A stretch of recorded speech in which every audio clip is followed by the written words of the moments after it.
is located. And so I've had the opportunity to be there a couple times, but also born and raised right here by the Capitol, a couple blocks from the Capitol. Third generation U.S. born German Irish guy here. And so I appreciate the opportunity to come forward and share in your concerns about China's the ethnic unity and progress law changes.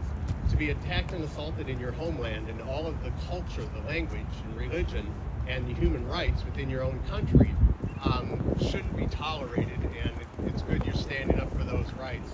And none of it should be tolerated. Tenzin did a great job about the details. So I'm honored to be here to share that. But in addition to those atrocious acts against people in their homeland, there's an there's an equal challenge, but for very different purposes. In every U.S. born population, for which you are all welcome and appreciated, is that the challenge of vast prosperity to maintain your culture, your language, and the ethnicity, the things that bring families, right, a family unit, are challenged because of the prosperity that the country provides. And so I've had the opportunity to be out in a couple of events at the Tibetan Society and being a part of the Council for Asian Pacific Minnesotans. You've done a really good job. And the harder you do that, the better off the society and the culture and the language will be available and part of the core of every U.S. born generation. So for me, I've got to see what that looks like in the United States, being again third generation, to grow up just a couple blocks here from here in Frogtown. Anybody knows where that is?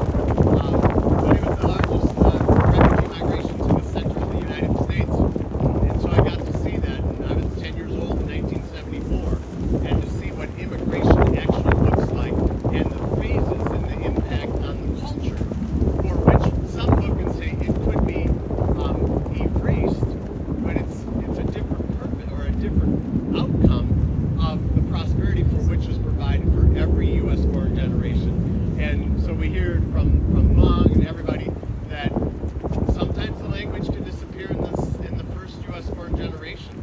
And so to fight for the culture, not for also for those in the homeland, and to stop that oppressive action against your family and the people in your homeland.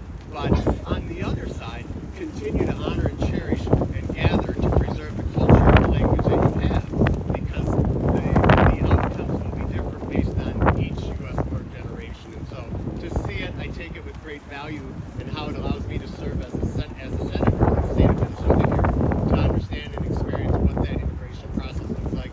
I appreciate you guys giving me the opportunity, and we're all united against China's oppressive behaviors against